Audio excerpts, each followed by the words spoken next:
All right, family. We strive for perfection until we get it. We keep going, and we keep going, and we keep going, and we keep showing, and we keep going. We strive for perfection until we get it. Today, we're going to be looking at how we're going to add Addictive Drums 2 into Studio One. Okay? Hang with me for a moment, and let me show you how this is done.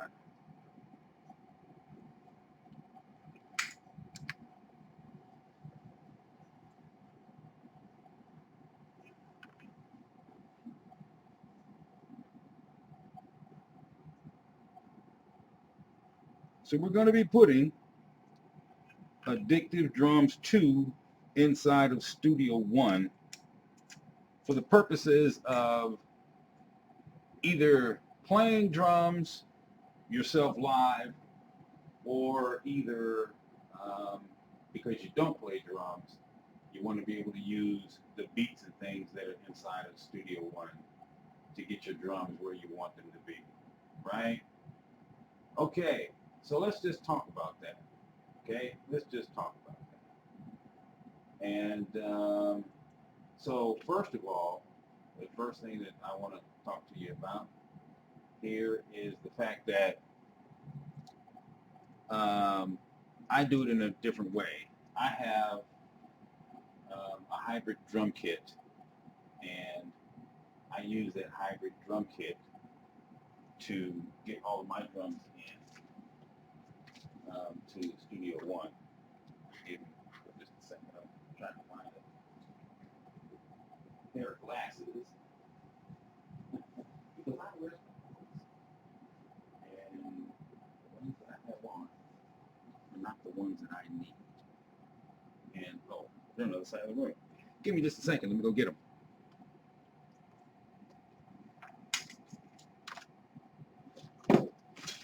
Oh man.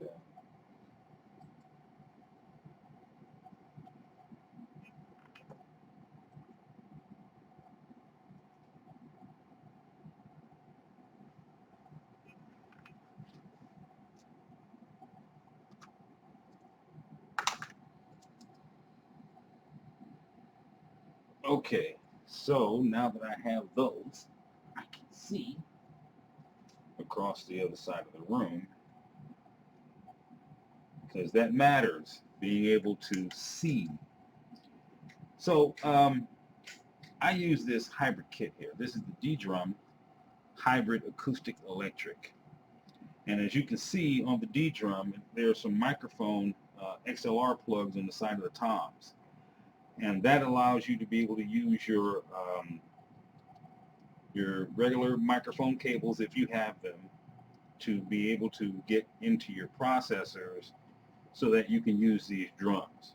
Now, as far as the processor goes, this is how my setup is here.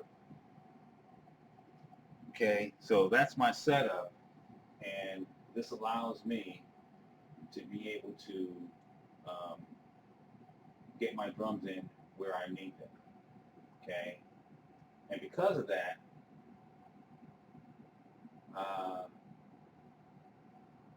I can use those triggers. And if you look, you can see, I'm trying to got a little entanglement going on here. I'm trying to get myself out of. If you look on my 14-inch floor tom, there's a trigger there. The snare, there's one being hidden by the drumsticks. There's one there. And then on the first tom, there's one here, but you can't see the second one because it's hidden by the Zildjian low noise. And then on my 16-inch floor tom, there's also one. And as I said, I have a little bit of entanglement I'm trying to get myself out of. Now, I am standing at that piano right in front of the drums. And so that laptop and everything is behind me, okay? And I'm working right now to get myself untangled out of some of the wiring that I have along the wall there. And I'm now untangled, and I guess we can continue. So, and I'm running two computers. I'm running that laptop over there against the wall. Now, if you look to the left, you'll see that there's the Yamaha DT Express 3, which is what I plug the drums themselves into. Each one is plugged into that.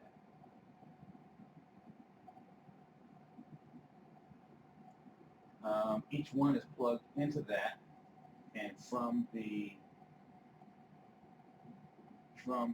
Yamaha, I have the MIDI going out to my Motu MIDI Express, which handles all of my MIDI. Now, this software that I'm using is not allowing my MIDI to be heard.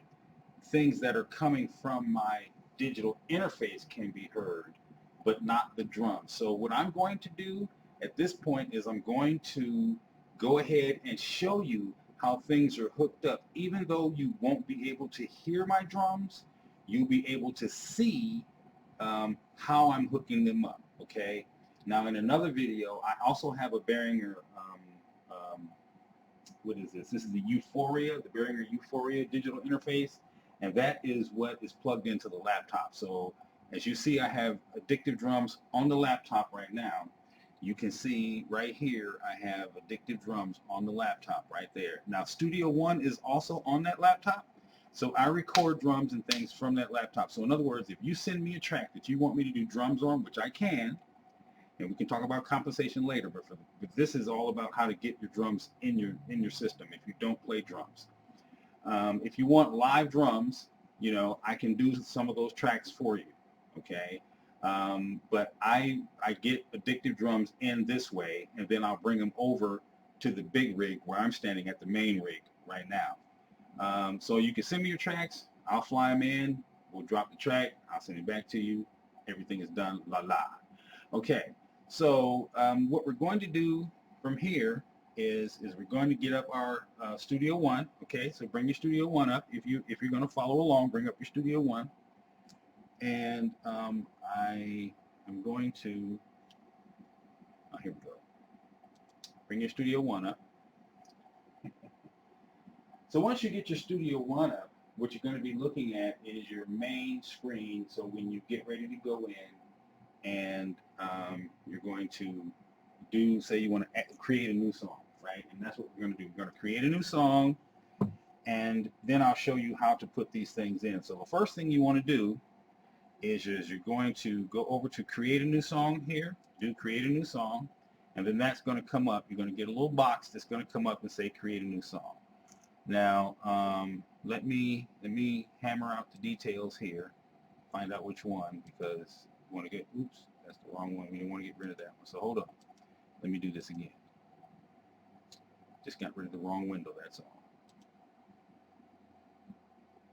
Okay, so there it is. That's the window that I want. Hold on, folks.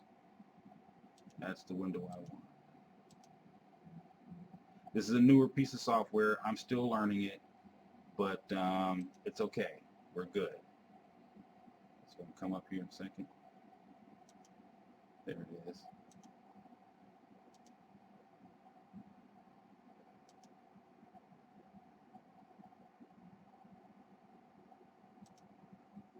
Okay. Now, once you have your Studio One window,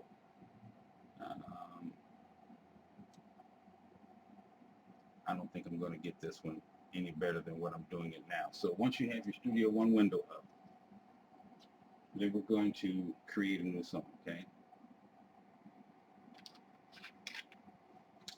Drinking some water here, wet my whistle. So then we're going to create a new song, and when we create a new song, we go over and we hit the create a new song button, and you hit the create a new song button, and then it's going to bring up another window, and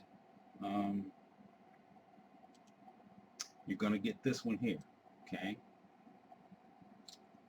So you get that one there, and you have a bunch of different templates down the left-hand side that you can actually use for creating your song. For this purpose, we're just going to call it Max's main template.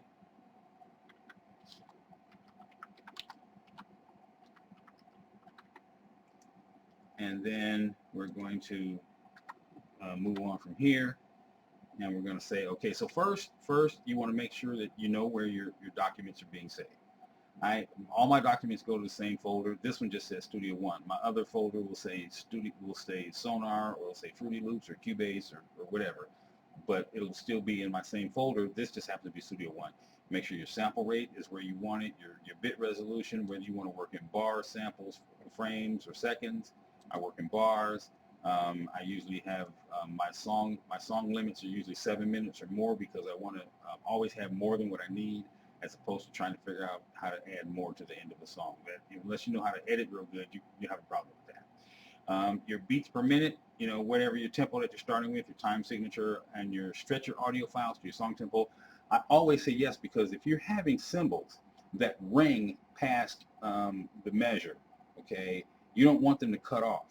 Okay, if you have a guitar line that you're playing and the note is sailing for 2 Rs or so, it's just out there, just still sailing, you don't want it to cut off. So if it's that kind of a loop or sample that you're playing with, you don't want it to cut off. You want it to play all the overlaps. You want to stretch your audio out, and you want to play the overlaps. Okay. Here we're going to create the song. So here's the song, and let me make sure that we're actually seeing the same thing. Okay, people. Okay, here's the song. So now we're seeing the song, and I'm going to get into instruments. So over here on the right-hand side, when you get over on the right-hand side, you're going to see that you have a blank pane, and in that blank pane is where you add your tracks, because now we're in the area where we're tracking. Okay, so we're going to be tracking over here. So what you want to do is you either want to hit T. If you hit T, it'll get you there. Okay, if you just left click it over here, you'll get this one here. Okay, so you see we had 2 different boxes show up. Okay, I don't know, did you see that? You didn't see that, did you? No, you didn't. It doesn't show that to you. So anyway, you get over there, and let me see if I can show you this one. All right. Some of these things in the software, you have to keep adding these sources in order to see certain things. So let me see. Can you see? Yes. So if you hit T, you're going to get this button that says Add Tracks. Okay. And when you go in here, you can pick the type of instrument track that you pick the type of track that you want to add. Okay. So whether it's going to be an audio, instrument, automation, or folder, okay, you can move along that way. In this particular case, we're going to be adding Addictive drums. So I just named it Addictive drums, and we're going to make sure that it's an instrument track. Okay. So it is an instrument track that we're going to add, and we're going to say OK. And when we do that, it's going to throw it off to the left in our main track area over there where we're tracking out. Okay. So this is where our folders are on the far left, and these are the tracks that we're actually working with, whether it's a MIDI data or whether it's audio data. This is where it's going to show up. So basically, when I look at this, because I'm old school, I'm used to working with tape. So when I look at this, I'm looking at, like, this is a large piece of tape across my screen, and each one of these channels is a tape head that's dropping my signal down. Okay. So if it was channel 1, that's the area that it's going to be dropping my signal. Track 2, track 3, track 4, track 5, whatever channel, whatever track. I'm looking at a large piece of tape. So it's 2-inch tape expressed all the way across my screen. That's how I look at it, because I come from working in tape. And if you old school guys who are afraid of coming to the digital format, this is the easiest way to think about it. You're looking at your tape. You can see your tape. You can see the signal on the tape. Okay. And that's how I think about it. And newer guys, if you've never worked with tape, it doesn't matter. Don't worry about that, because we all still understand it's a sine wave. It's still a wave going across the screen. This is only replicated now. I can see it, as opposed to have to visualize it in my mind. I can actually see it. Okay. So what we're going to do next, since we have this up here in the upper right of the left-hand column that we just put the track in on, you can see that there's this little thing that looks like a comb. or a castle top. Okay, that right there means that you're working with MIDI, because if you're working with audio, it's going to look like a little audio wave almost. But this is MIDI, so this is how they identify it. Okay, over here on the right, you see I have my Addictive drums already out here. We're going to take Addictive. We're gonna left click on it, and we're going to drag it and drop it on the castle, okay, or the comb, or whatever you want to look at it. Okay, I'm going to go over there with that and do that. Okay, so let me get this off the screen, and now I want you to be able to see Addictive when it lands on the page. Okay, so when Addictive lands on the page, it comes up looking like this. Okay, and this is what you'll have on your page when you finally see Addictive. Okay, it'll look like this. Let me get it in position, and then I'll stretch it out, and we'll go from there. Okay, here we go. Get the stretch on, and boom, that's good enough. So now, here's Addictive after we've landed it onto our main screen. Now we're going to work with Addictive in a way that's going to bring our drums to our tracking situation, okay? Because this is what we want. We want to take the idea here, okay? The idea is to take each one of these drums and put them on separate tracks, okay? That's what we want to do. We want our snare to be on a separate track. We want our flying toms to be on separate tracks. We want both of our floor toms to be on separate tracks. We want our cymbals to be isolated and separated out on separate tracks. We want our hi-hat on a separate track. We want everything on its own individual tracks. The only time that I work with a situation where everything is just a left-right situation, where you bring the audio in and everything is pushed together left and right, is if I'm working in a situation where I'm just playing live. Say I'm out in the field and I'm doing a gig somewhere, and the sound man only needs left and right. Okay. Now, if the situation is being recorded, I can properly, with the proper equipment, which I do have here, I just bring my Blackbird out, and I can give him separate individual outs, and then they can take everything that we're looking at on the screen, we're going to be looking at on the screen, and then they have separated drums and individual tracks that they can mix out later. They can do that. Okay, but most of the time when you go play live somewhere, especially when you're playing with your band, when the guys come in, they play with me, I'm just stereo left and right, because we're not recording. I'm just stereo left and right. Okay, so hold on for just a second.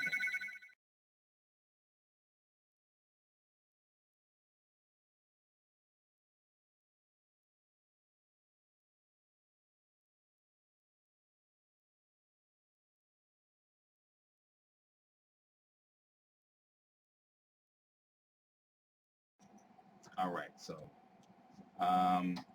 anyway, let's see here. So that's when we go stereo left and right.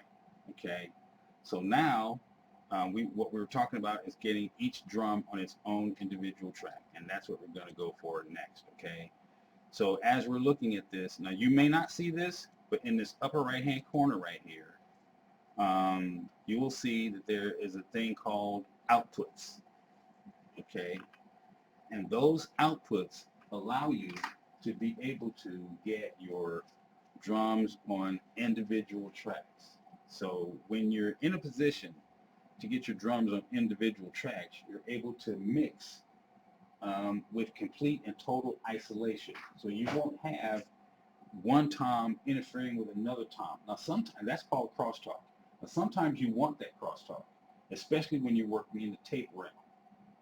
You want a certain amount of crosstalk, but you don't want a lot of crosstalk. You want the machine and the noise and all that other stuff. It lends to the sound.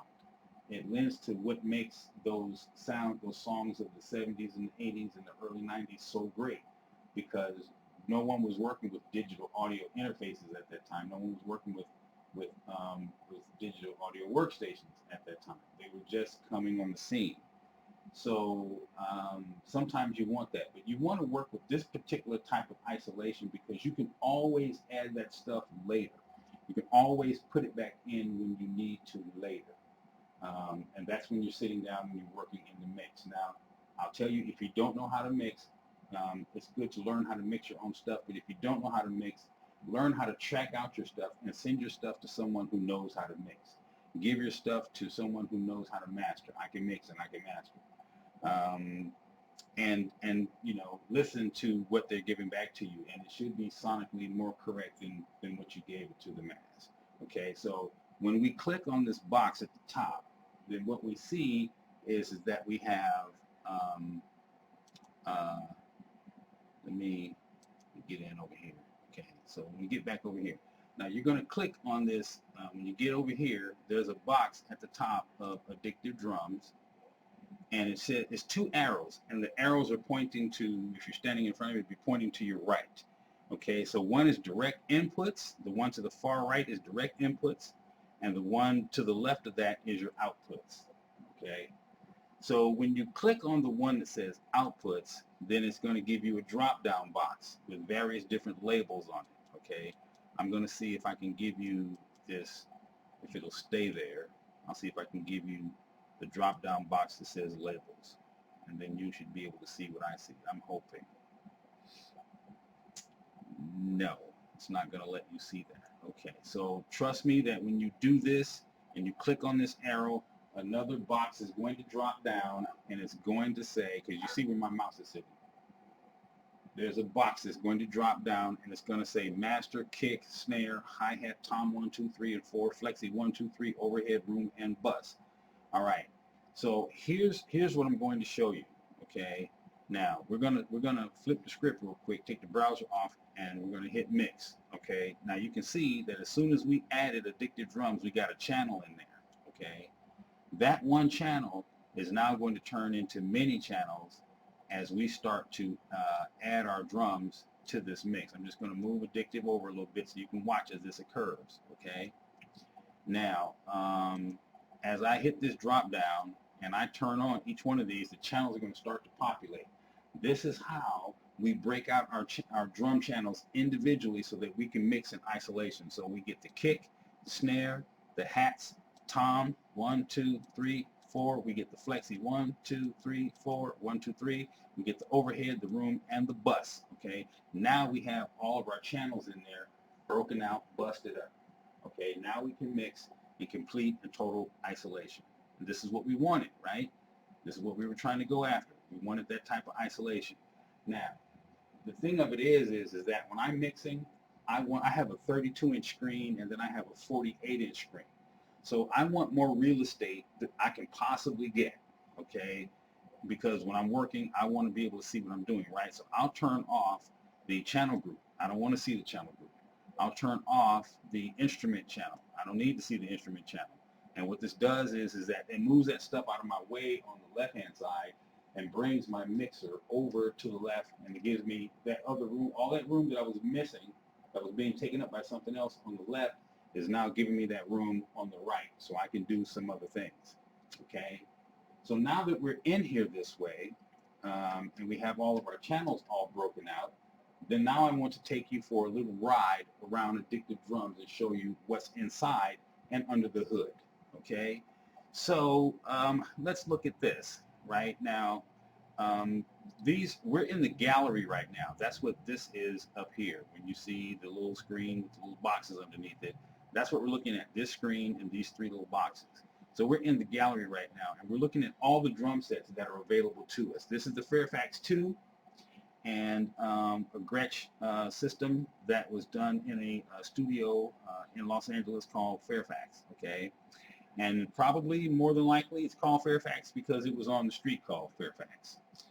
And it's a great sounding room, they say. Warm, punchy, 1960s Gretsch kit is what it is. So there's Fairfax 2, here's Fairfax 1.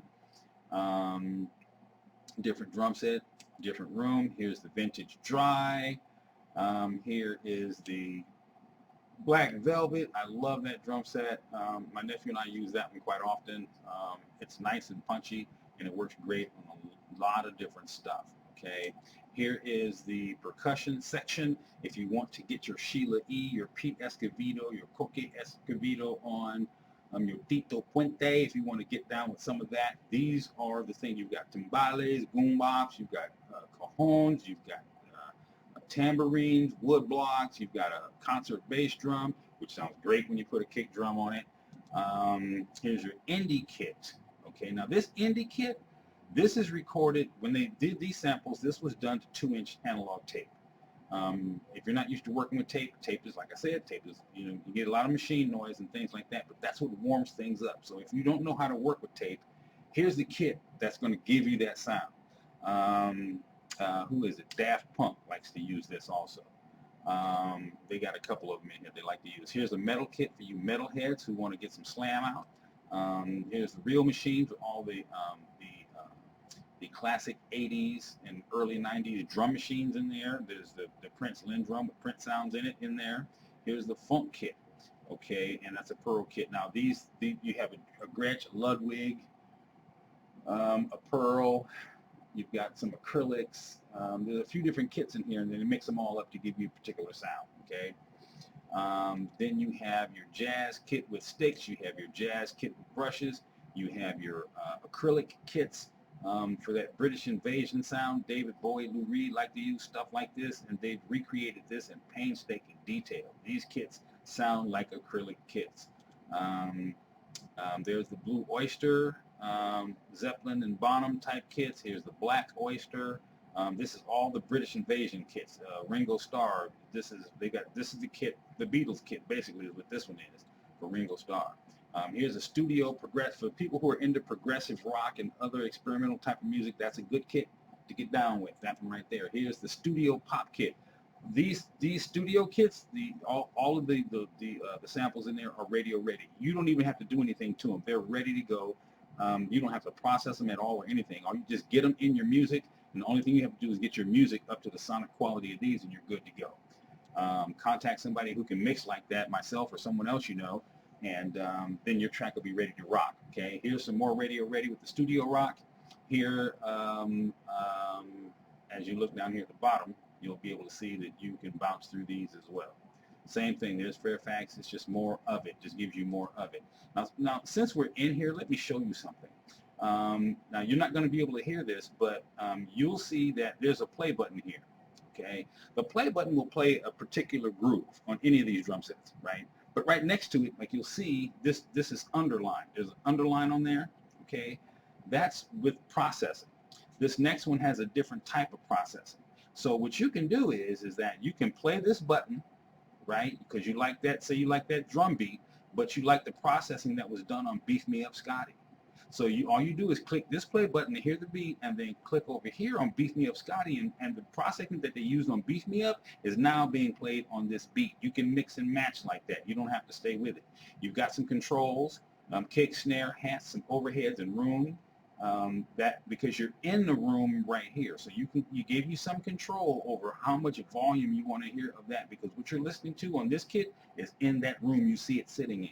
So they've not only recreated the drum, they recreated the room, and then they give you various different processing of that sound across different beats while you're in this room playing that drum set. Okay, here is where you look at your drum kits. That is the Black Velvet broken out. Okay. And as we see in the upper left-hand corner, it says Black Velvet Crisp with Plate. Crisp with Plate, I'll talk to you about the plates when we get over there. I'll show you, I'm just walking you around under the hood, okay? Now this is where all your drum sounds are. You can create your drum sounds and then hit and save them to that disc right there, and you'll save the preset. And you're able to scroll through them. Okay, so this is a kit. You've got all of these different kits, and you can add to them. You can click these buttons up and down, and you'll be able to change your drum sets and your drum sounds around. Okay, so as you move through these drums, you'll find that there are a lot of different sounds and a lot of different things that you can do with these drums. You just have to take your time, be patient, and you'll be able to do quite a bit with Addictive drums. I'm trying to pull this back out here. Okay. So there's a lot that you can do with this if you just take your time and don't rush and don't hurry yourself. You're going to be okay if you take your time. And you can ask questions of people. Contact me. I'll help you with it, and I won't even charge you for helping you with your drums and your software. But when it comes down to tracking, now you're asking me to work with you or for you, then we can talk about compensation. If I need you to work on my track, I'm willing to compensate. So you should be thinking the same thing. If you want me to work on your track, you should compensate the players. That's how credit is given, and that's how we do it in the real world. I don't know where this thing came from. I'm an old school player. I don't know where this thing came from. I can't pay you, but I'll give you credit. No, you're going to pay me, and you're going to give me credit. That's how it works in the real world. Those guys who are union players who are used to getting union scale, you're going to pay them and you're going to give them credit, and that's just the way it works out here in the real world. So don't think that you're just going to get away with someone doing something for you for free. I'll help you with your track, but if you want me to to get on it with you, I've been in the game too long, you're going to compensate. And a lot of us are ASCAP and BMI writers, and how can you ask us not to when we're hooked up with PROs? We have to. So anyway, over here, I'm going to show you this, and we'll just keep on going.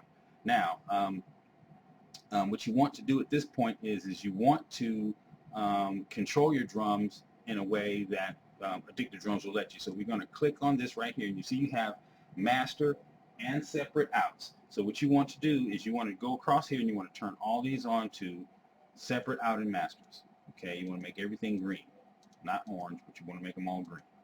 And I'll tell you why in just a second. So follow me through this. If you've got Addictive, follow me through. I might be moving kind of fast for some of you guys, but this is like the 4th time I've made this video, and each time it's been an hour or more longer, and I'm trying to cut the time down as I'm seeing what I can cut out and what I need to. I'm trying to give you just the meat and potatoes, right? So we can move faster and move forward. Because at first I wasn't able to monitor what I was doing at all, and now I have another screen up so I can see what it is that I'm doing, and I can see what you see.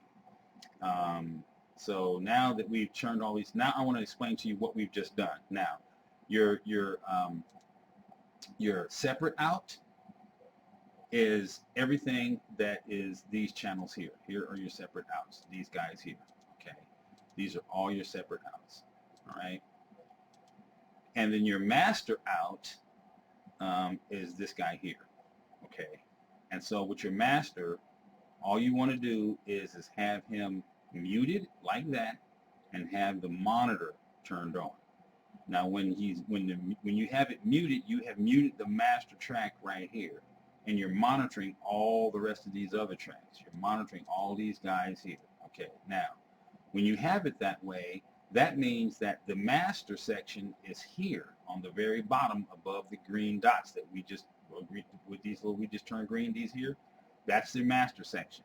Your standard outs is everything up here, because next to the drums you have a slider button that goes up and down. That's your volume for that particular output. It's the output that feeds these channels here. Okay, those outputs on the side of the drums feed these channels. So then you get the mix that you want to hear in your headphones or in the room off of these guys, because we're not messing with the master now. Okay, we're only messing with these guys. Okay, and so because your master is just a 2-track left and right output. That's all it is. That's a master out. It's a left-right output situation, right? But you want individual, and that's all the drums are coming out of the master.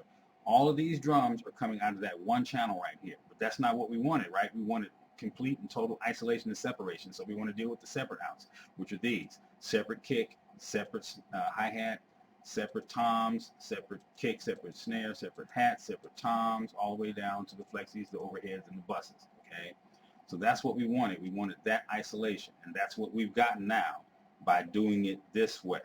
Okay, now since we have it this way, I want to show you about editing individual drums. Okay, so the drum sound that you have, you don't have to stay with that sound.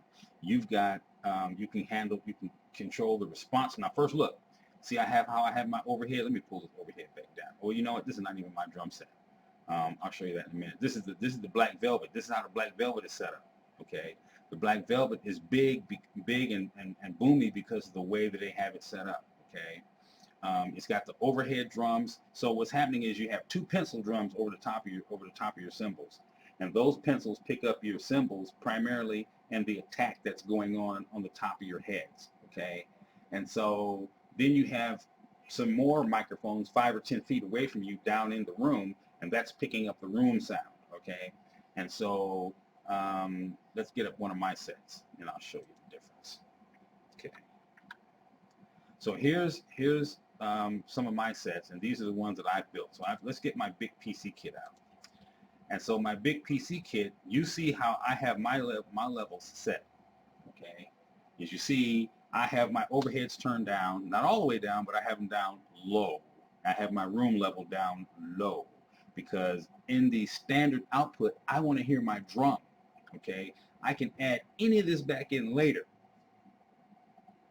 But right now, where I'm working, I want to hear this drum. I only want to hear this drum, okay? And if you look at my snare, I don't have any snare buzz on. So you can control the buzz of your snare right here. So let's just say that if you're sitting at a regular acoustic drum set, and every time you hit a tom-tom, you're going to hear the snare buzz, okay? Now, on the snare, there's an adjustment button on the side of you've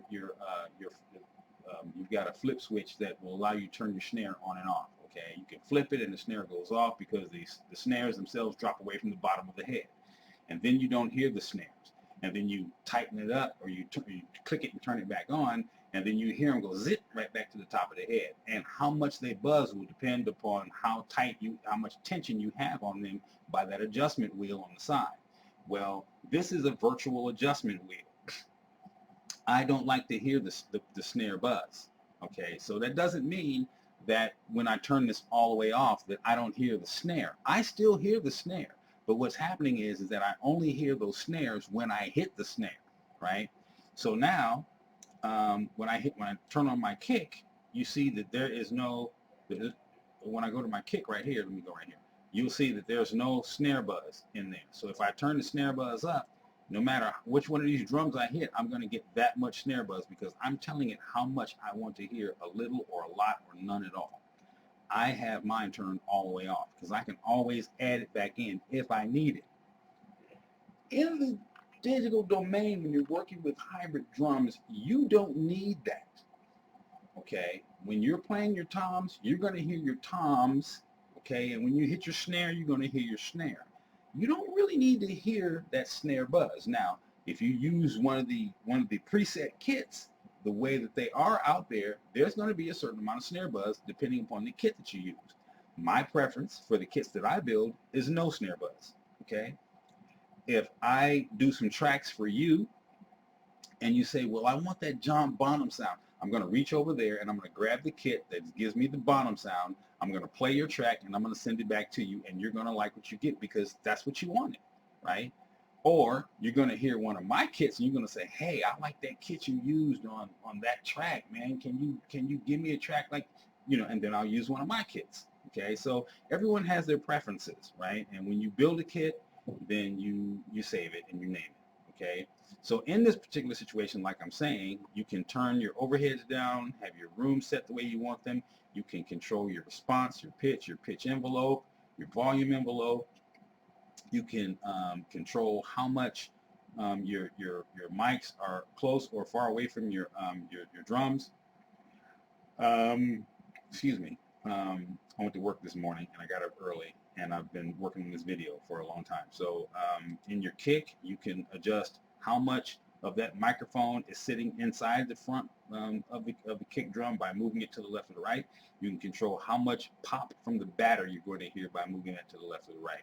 You can control how much noise, how much compression, how much distortion, how much you can control your EQ, your how much tape. After you're working with a tape, right? You can get some tape hiss and some tape sound into your track. You can get some shaping going on. You have a transient shaper right here to shape your transients. You've got tube saturation over here. You've got effects inside of Addictive drums. You've got delurb. So all the way to the left is delay, all the way to the right is reverb, in the middle is delurb. Okay, and so you've got places where you can handle the ambiance of your room if you like working in that kind of a vein, in that genre. You can decide just how much of the room you want to work with. Okay, how much ambience you want, ambient sound. You've got some plates right here. So remember, we were talking about plates. You see, we saw the black velvet with plates. So that black velvet has some plates that are associated with this effects processing inside of its program and its preset. Now me, however, I don't work with the plates there. I use the plates. See, I've got the Abbey Roads over here. So if I'm going to use a plate, I'm going to drop the plate on my track. So what's going to happen is this.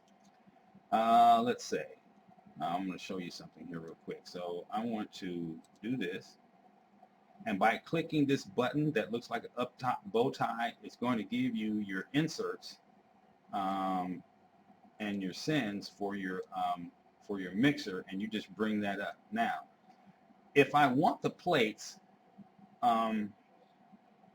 in my drums, I drag them onto the insert channel, and Waves is going to drop it there. Now let me show it to you because you can't see it. I have to bring it back so you can see it. Hold on.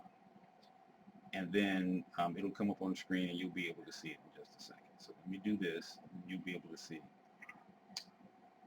Abbey Road plates. So here's the Abbey Road plates. Okay. So as you can see, I'm going to set it. Where can I set it? Let me set it right here. Set them side by side. So you can see that there's plates inside of the preset that you have. And then there's the plates that Abbey Road gives you, okay? And as you look at this, you can see that it's just like, well, I guess that's the room in Abbey Road. It would make sense that it would be the room in Abbey Road. So you can look at that room and you can see that they've obviously run a lot of sound through there, and they've broken some tiles off the walls. That's a good room, I gotta say. If you can run that much sound and break some tiles off the wall, you're doing something. So that's a plate system for creating reverb inside of Abbey Road. They run sound into the room, it gets into that box, and it makes those plates move a particular way in order to create this reverb. Okay, so that's a different kind of reverb other than spring. So those are plates. So this is where they get this, inside the drums there, you see that they've got the drum plate, and then here is the actual plug-in from Abbey Road. And as you see, I've got three of them. I've got the Abbey Road plates mono, the plates mono stereo, and then there's the plates stereo. And a ton more plugins in here also. So this is how you get in and manipulate your drums inside of Studio One. Okay. And I just wanted to make this video really quick to show you guys how it's done and how easy it is to do this thing. Now, one of our members in our group dropped some drums in earlier. It's very possible that if you load them into Studio One, you're able to do this. But Battery does this. What's that? Tune Drummer, Easy Drummer. Easy Drummer does it, Tune Drummer does it. There's a lot of different drum programs out there. You don't have to use Addictive drums, but you can get them into Studio One, and you can break your drums out and use them isolated just like this, okay? And that's what I wanted to show you guys. I wanted you guys to be able to see that and know that you could do this and not think that it's an impossible task and you can't do it. And a lot of people are wanting to know where they can get their drums from and how they can get their drums in the system. And I just wanted you to know that it could be done. Okay? So I'm good with it. And I want to thank you for hanging out with me. And I'm just going to say thank you. And I'm going to make my way up out of here. I think that I gave you enough information. I think you can work with that. And if you need more help, don't be afraid to contact me. Man, I'm willing and I'm able. I got you covered. Max Seville over in the Cockpit. Let me say thank you for hanging out with me. And let's do it again sometime.